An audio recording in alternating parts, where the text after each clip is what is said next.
আসসালামু আলাইকুম। আরও তিনটা অঙ্ক নিয়ে আপনাদের মাঝে হাজির। ক্রয় মূল্য রিলেটেড তিনটি অঙ্ক।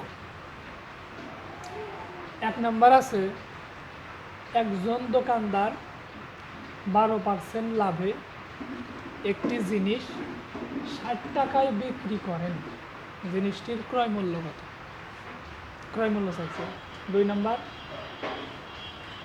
একটি দ্রব্য 180 টাকায় বিক্রয় করায় 10% ক্ষতি হলো, দ্রব্যটির ক্রয় মূল্য কত? 3 নাম্বার, আয়ান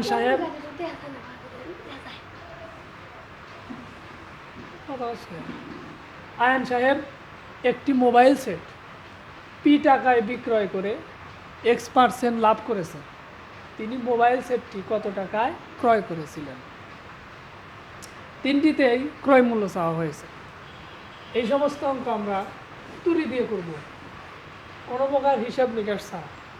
এইভাবে 1 নাম্বার অঙ্ক,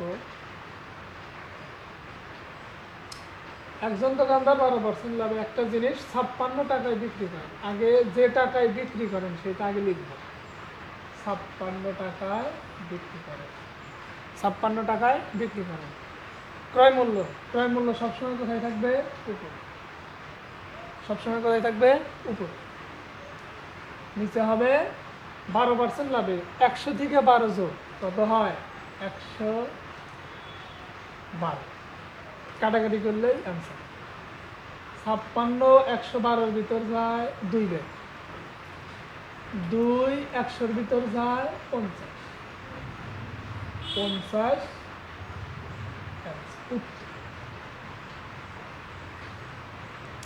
একইভাবে 2 নাম্বার, একটি দ্রব্য 180 টাকায় বিক্রয় করায় 10% ক্ষতি হলো, দ্রব্যটির ক্রয় মূল্য কত? উপরের নিয়মই 180 টাকায় বিক্রয় করায়, তাহলে 180 লিখব।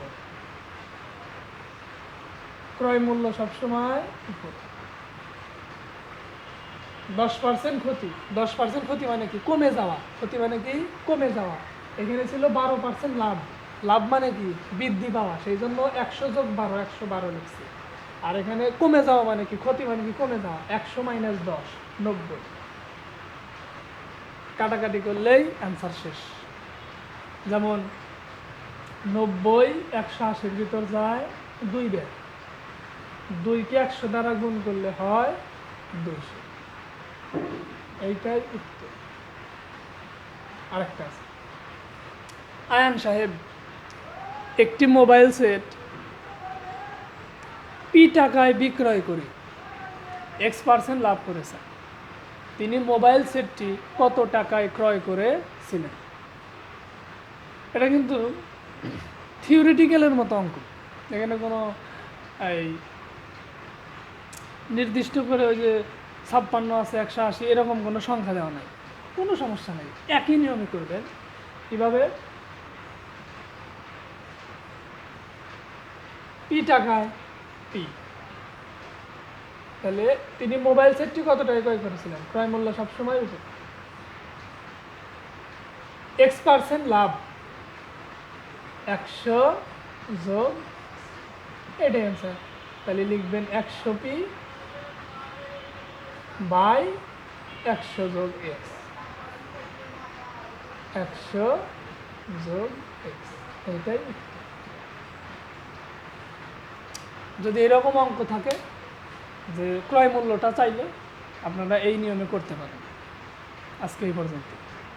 আসসালামু আলাইকুম।